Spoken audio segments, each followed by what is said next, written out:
Bonjour les amis, j'ai des jeunes qui m'ont demandé mais c'est quoi l'effondrement? Bon, qu'est-ce que vous voulez que je réponde à ça? Des généralités sans queue ni tête. Alors, je peux dire deux mots là après quelques réflexions suite à cette question. Notre monde est en état de désordre très important. Quand on regarde la télé, on voit un semblant d'ordre. Quand on regarde sa vie, tout est en ordre. Et plutôt bien. Vous voyez, moi par exemple, je suis en vacances dans un coin magnifique avec une dizaine, une douzaine de jeunes de 14 à 24 ans, et puis des anciens comme moi, et puis des adultes dans la force de l'âge. Tout va bien, tout est merveilleux. C'est vrai ça, tout est merveilleux. Alors, se plonger dans cette notion d'effondrement, où là, plus rien n'est merveilleux, c'est difficile. Et pourtant, il faudrait le faire. Certains le feront, d'autres non. Et dans ceux qui le feront, qui essaieront de comprendre, d'analyser, tous ne verront pas une fin de vie normale. Ah ouais. Alors voilà, le monde est en désordre. J'emploie des mots gentils parce que ça ne sert à rien de hurler. Le monde est en désordre. C'est un peu comme une casserole d'eau. Quand vous mettez l'eau, elle se brasse un peu, mais tout va bien, tout est calme au bout d'un certain temps. Vous mettez le feu dessous, ça commence à bouillonner. Eh bien, on est dans cette situation-là. On a le feu dans notre civilisation occidentale, pas dans, sous. Et on vit des désordres. Ce qui nous est présenté, c'est quelque chose de calculé, de pensé, de réfléchi. Ça n'est pas la réalité. On ne filme pas la préparation des réunions de M. Trump à la Maison-Blanche. Pas plus que les réunions de M. Poutine ou de... Mais on voit bien, le monde occidental est en train de s'écrouler. C'est-à-dire que tout ce sur quoi il s'appuyait, cette espèce de certitude de maîtriser le monde, n'existe plus. Loin s'en faut. Hein, les BRICS, on a appris que, je ne sais pas si c'est vrai, hein, moi je n'ai pas le temps de vérifier les informations, que Cuba avait rejoint les BRICS. Or, il faut savoir que Cuba a une influence considérable sur le monde sud-américain, pour des tas de raisons. Leurs médecins, bien sûr, mais pas que. Voilà, donc le monde est en train de se séparer en deux. Le monde occidental qui reste gouverné par des gens qui n'ont qu'une vision très lointaine du bien-être de la population, du bien-être présent et futur de la population. Mais quand je dis très lointaine, c'est stratosphérique, c'est même pas stratosphérique, c'est spatial.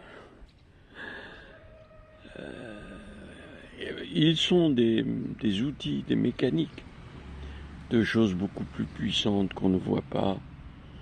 Et ce ne sont même pas forcément des hommes, bien sûr, il y a des hommes, mais ce sont plutôt des structures organisées. Hein. Comment voulez-vous empêcher BlackRock, pardon, comment voulez-vous empêcher BlackRock de faire son travail, qui est de capter toujours plus de capitaux à gérer? Comment? Et aujourd'hui, BlackRock, c'est un chasseur, il chasse, et quand on veut chasser le sanglier, le cerf, les choses comme ça, bah, il faut savoir ce qu'il faut faire. C'est pas toujours tirer un coup de fusil. Hein. Voilà. Bon, donc, et nous, on est des prisonniers de ce monde-là. On est dans ce monde-là. On est des petites, même pas des fourmis, parce que les fourmis, elles sont libres. On n'est pas des esclaves, ou alors on est des esclaves volontaires. Et il y a très peu de gens qui ne sont pas esclaves, qui savent se sortir de ce confort et qui peuvent réfléchir. C'est ceux-là qui seront dans les fermes de la vie. Et je le vois bien avec les gens qui y sont déjà. Hein, ils ne sont pas tous très dans la ligne du parti. Hein. Ce pas des révolutionnaires. C'est même pas des gens qui ont peur du futur. C'est des gens qui cherchent une façon de vivre intelligente. Ce sont des gens qui cherchent à comprendre comment vivre bien. Mais vivre bien, c'est pas avoir du fric. Bien sûr, il faut en avoir un peu, mais c'est pas ça. Vivre bien, c'est avoir une certaine morale, être en accord, que son comportement soit en accord avec sa morale, que les humains qui environnent ne soient pas pénalisés par un tas de choses que nous portons en nous, nos croyances, voilà. Et pourtant, il y a des gens très croyants aussi dans les fermes de la vie. Et de toute nature. Des croyances de toute nature. Voilà. Et je crois que ça se rapproche, ça, je disais il y a quelques semaines, il nous faut trouver notre chemin. Et c'est pas quelque chose de facile de trouver son chemin. Le chemin, il doit mener à quelque part. Où? Ce quelque part, c'est quoi pour vous? Hein? Vous savez pas, c'est loin, demain, là-bas. Il doit mener à quelque part, ce chemin. Et je dirais que 98% des gens que je rencontre n'ont pas un vrai chemin. Alors ils vont à droite, à gauche, ou tout droit.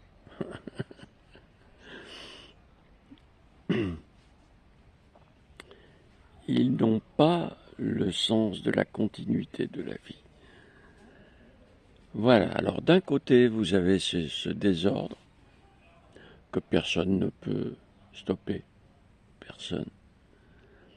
Quand je dis personne, c'est même pas une structure, c'est pas un individu, c'est pas un humain, c'est hors de tout.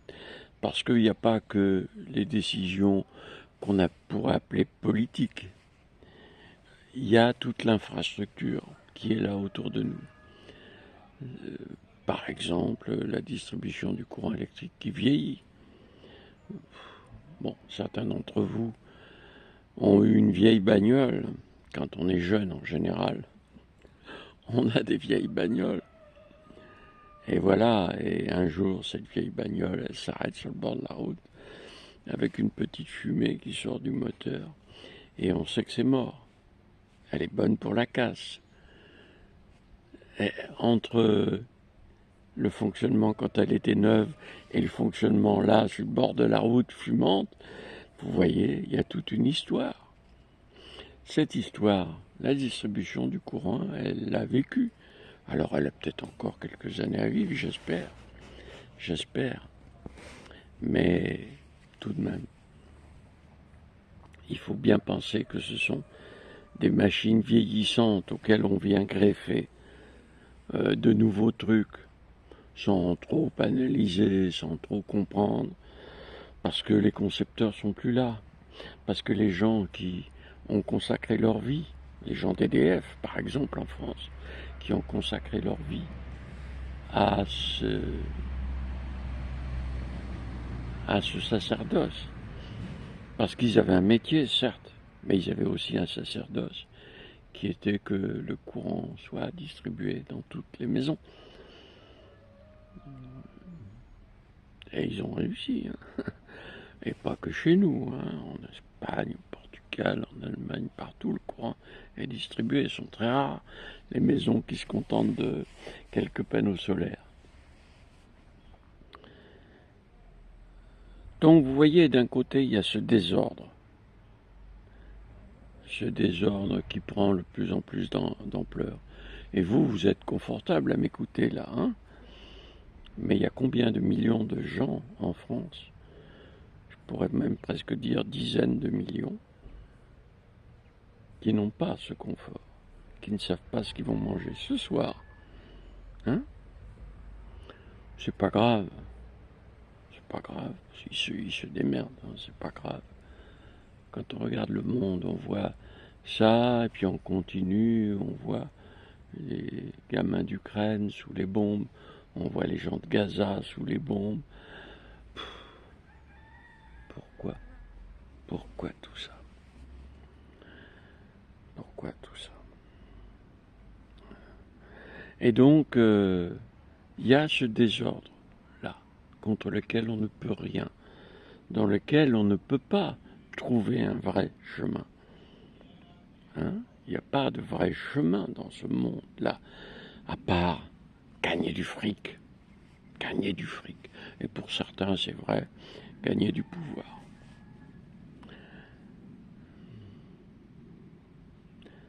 Bon, bah écoutez, choisissez votre monde. Les fermes de la vie, c'est un autre monde. C'est un autre monde parce que, écoutez-moi bien, on est obligé de sauter dans un autre monde. Ou alors, il faut aller s'installer en Chine. Bon, si vous avez des compétences, et encore, c'est plus avec la technique que vous allez séduire les Chinois, hein. La technique, ils nous ont dépassés dans tout ce qui faisait notre force. Le sabre, maintenant, ils savent faire des sabres qui volent vite, loin, qu'on ne peut pas arrêter, qu'on ne voit même pas arriver. Voilà. Et en plus, ils les utilisent avec beaucoup de parcimonie, beaucoup de sens politique et de sens humain. Ce qui est le signe d'une vraie et grande civilisation.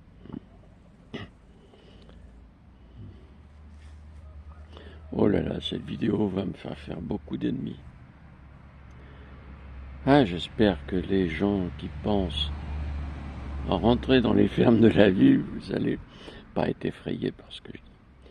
Donc voilà, parce qu'on est obligé, parce que les choses vont s'aggraver, beaucoup d'entreprises vont déposer le bilan, ça veut dire beaucoup de gens au chômage. C'est pas grave le chômage, on va toucher le chômage sans rien faire. Oui, mais après pour trouver du boulot, c'est un autre boulot. Hein? Parce que les entreprises, elles naissent pas comme ça, quoi. Ouais, elles naissent... Enfin bon. Voilà, donc, ce monde de paupérisation s'étend, et va s'étendre de plus en plus. Et je vous garantis que dans les 2 ou 3 années qui viennent, le monde va être très différent. Hein?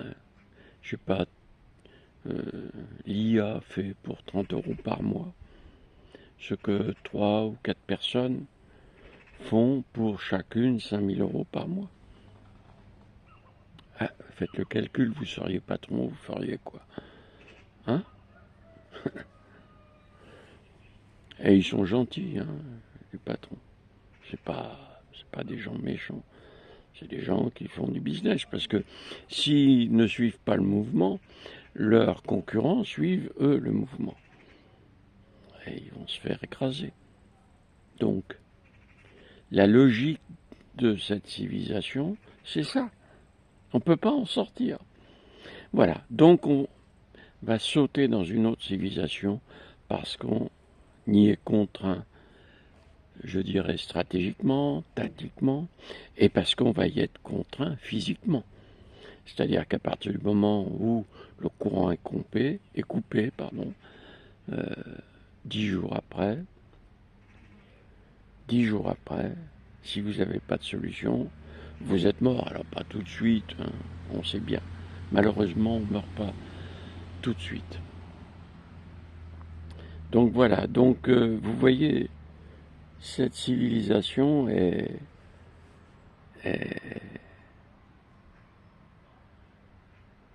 appelée à disparaître et une nouvelle va naître. Alors elle naîtra comment? Avec des gens plus forts que les autres, qui ont plus de résistance physique, plus de résistance aux infections, aux maladies, etc. Quelques-uns, il n'y en a pas beaucoup. On est un peuple très affaibli physiquement. Donc il y en a quelques-uns qui vont vivre comme ça, au milieu des cadavres, parce que votre cadavre, il sera sur un trottoir. Vous croyez tout de même pas que vous allez mourir dans un lit d'hôpital, ou même dans votre lit. Hein. Vous serez en train de chercher à manger, et puis voilà. Voilà, alors il se peut que des gens vivent comme ça. Personnellement, je n'arrive pas à construire, même en pensant vivre comme un homme de Cro-Magnon, quoi, hein, un homme préhistorique, même sans aucun confort, sans rien. Même vivre comme ça, je ne sais pas comment c'est possible. Hein, voilà, je ne sais pas. Pourtant, croyez-moi, tout ce qui concerne les humains dans des situations comme celle-là, je les ai étudiés, mais vraiment en détail. C'est peut-être possible, mais je ne sais pas comment. Voilà, alors il paraît qu'il va y avoir des groupes qui vont s'organiser. Ça veut dire que ces gens-là, ils voient une petite minette, hop, voilà. Ils prennent la petite minette, la gardent avec elle. Ils ont raison, hein. Et puis ils vont vivre comme ça, alors trouver des fruits par-ci. Bon, d'abord les arbres fruitiers, il n'y a plus que les arbres fruitiers cultivés. Tous les autres ont été arrachés, hein. Oh, c'est vrai, à quelques exceptions près. Vous croyez que cela donne des fruits s'ils ne sont pas traités? Arrêtez de rêver, hein. Bon, ils vont chasser. Les sangliers étaient malades. Alors on m'a dit que non, que les sangliers qui étaient tués en battu, on les mangeait. Bon, très bien. Mais enfin, ça nourrira pas grand monde, puis les sangliers vont vite comprendre que vous n'êtes plus les terreurs que vous étiez, les humains. Hein. Et puis, des insectes vont apparaître. Bon, le frelon asiatique, ça n'a l'air de rien, comme ça. Il y a les apiculteurs, évidemment, qui pleurent, mais ça n'a l'air de rien. Mais les frelons asiatiques, laissez-les faire. Ne détruisez pas leur nid. Vous allez voir qu'eux, ils vont prendre le pouvoir, les frelons asiatiques. Et moi, quand je chassais les frelons asiatiques, j'étais tranquille, j'avais ma raquette, pouf, fallait les écraser après, hein, parce que sinon, 5 minutes après, pouf, ils s'envolaient. C'est des bestioles incroyablement dures. Et les frelons asiatiques, maintenant, ils se rebiffent. On les chasse, ils se jettent sur vous. Alors bon, jusqu'à présent, j'ai réussi à me protéger, j'ai pas été piqué, mais j'aimerais pas l'être. Voilà. Donc maintenant, ça devient dangereux d'aller chasser le frelon asiatique. Alors ces 3 ou 4 personnes là, tranquilles, voilà, tout d'un coup, ils sont en train de manger, je sais pas quoi, un morceau de sanglier. Et il y a le frelon asiatique qui adore la viande, qui vient tourner autour et qui, voilà quoi, faudra vivre avec. La vie ne veut pas être facile. Et puis là, on parle de grosses bestioles, on parle pas des molécules qui sont dans la terre. Bon, qui donnent le cancer du pancréas, et c'est vrai que quand on l'a, c'est plus ou moins terminé. Hein. Et alors demain, il n'y aura pas la médecine, la chirurgie pour essayer de prolonger votre vie. Non. Voilà, donc cet autre monde que je vous propose moi, c'est un monde organisé, structuré, pensé. Et alors, je vous fais une confidence, parce que dans les fermes de la vie, il faut être honnête, totalement honnête. On n'a pas le droit de se mentir. Et alors, de mentir aux autres, non. Mais surtout pas de se mentir. Et ce serait se mentir que dire que c'est facile. Ça va être difficile de préparer ce demain que nous voulons confortable. Non pas confortable comme vous le pensez aujourd'hui, mais confortable dans le sens, on est sur un chemin dont on comprend le but, on l'imagine. Hein. Le but, c'est comme les buts d'aujourd'hui, sauf l'argent et le pouvoir. Il n'y a plus ces buts-là. Les buts, c'est de comprendre Spinoza. Les buts, c'est de... Oui, parce qu'on lit 3 ou 4 citations comme ça sur TikTok, mais Spinoza, c'est un peu autre chose. C'est aussi ça, bien sûr, hein, mais c'est un peu autre chose. Et donc, cette civilisation, elle ne va pas être facile à construire.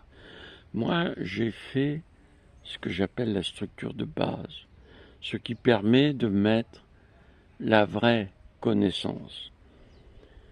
Moi, j'ai dupliqué une connaissance que j'ai acquise à la gestion des projets. J'ai dupliqué cette connaissance dans un système qui permet de vous guider. Les fermes de la vie, c'est pas que ça. Hein. Mais ça, c'est un petit plus, je trouve intéressant. Parce que le problème, c'est vous, et on n'arrête pas de me la poser. Bon, Didier, qu'est-ce qu'on fait? Qu'est-ce qu'on fait? Mais je veux plus qu'on pose cette question. Maintenant, on ira la poser à ce système qui, lui, sait, en fonction de ce que vous avez dit, de vos compétences, de vos capacités, de vos forces, de vos défauts, de votre connaissance, de votre sensibilité, de vos envies, voilà, en fonction de ce que vous avez décrit et des choix d'occupation que vous souhaitez. Hein. Vous souhaitez être jardinier, vous souhaitez être forgeron, vous souhaitez être menuisier, vous souhaitez être conducteur de diligence, j'appelle ça diligence, je ne sais pas comment vous appellerez ça. Vous voulez vous occuper de l'habitat, vous voulez vous occuper de l'eau, vous voulez... Voilà, ce sont des occupations, ce ne sont pas des métiers, parce que vous n'êtes pas rémunéré. Hein. En fait, c'est un échange, c'est contre les moyens que vous avez de vivre heureux dans une ferme de la vie. Vous devez travailler 6 heures par jour, 5 jours par semaine, et faire du mieux que vous pouvez. Et c'est vrai, de temps en temps, hop, il faut retrousser les manches. Vous êtes en train de répéter dans la chorale, tout le monde part pour aller ramasser le blé. Parce que l'orage arrive. Voilà. Et oui, tout le monde fera ça. Espérons que ce ne soit pas tous les soirs comme ça que vous pourrez répéter dans votre chorale correctement. Oui, parce que répéter dans la chorale, c'est, j'allais dire, presque aussi important. C'est aussi important que votre occupation. C'est aussi vital que d'avoir de l'eau, d'avoir de la nourriture.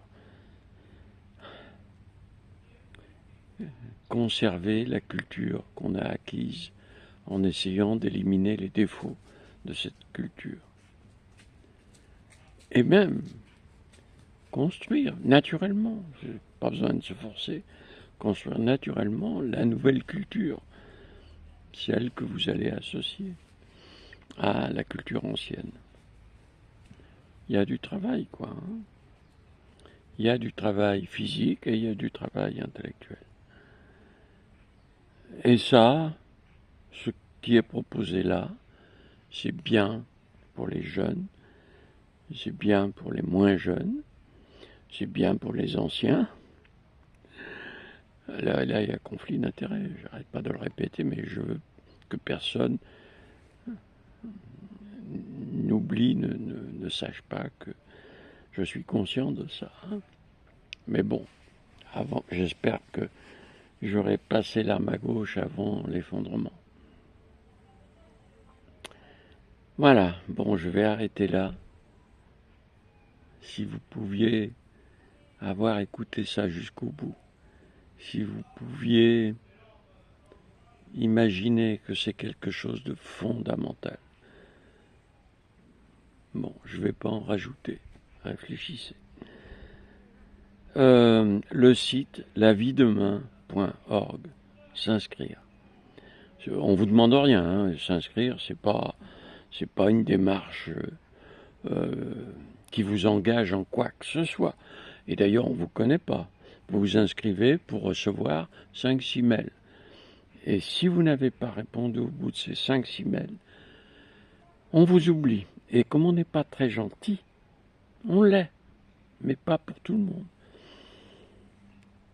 Ce mail-là, il faut le rayer de votre vie, hein, parce que vous ne pourrez plus l'utiliser dans les fermes de la vie. Pourquoi ? Parce qu'on ne peut pas se permettre de dépenser du temps avec des indécis ou voilà. On considère que au bout de 3 mois, avec les 5 ou 6 mails qu'on vous enverra, si vous n'avez pas fait le cheminement intellectuel nécessaire, c'est foutu. Voilà.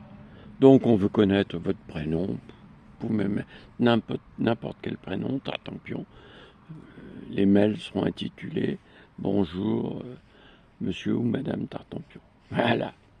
C'est comme ça que ça marchera. Quand on ne sait pas déterminer le sexe avec le prénom, les Dominiques, c'est difficile, impossible même. Voilà. On veut connaître votre prénom pour vous appeler, votre adresse mail pour vous envoyer les mails et votre code postal. Parce que si on voit que par exemple dans le même coin, 3 ou 4 personnes se sont inscrites, hop, nous on fait porter nos efforts sur ce coin-là. On n'a peut-être pas les bonnes stratégies, sûrement pas, hein, mais on fait ce qu'on peut. Voilà, à bientôt.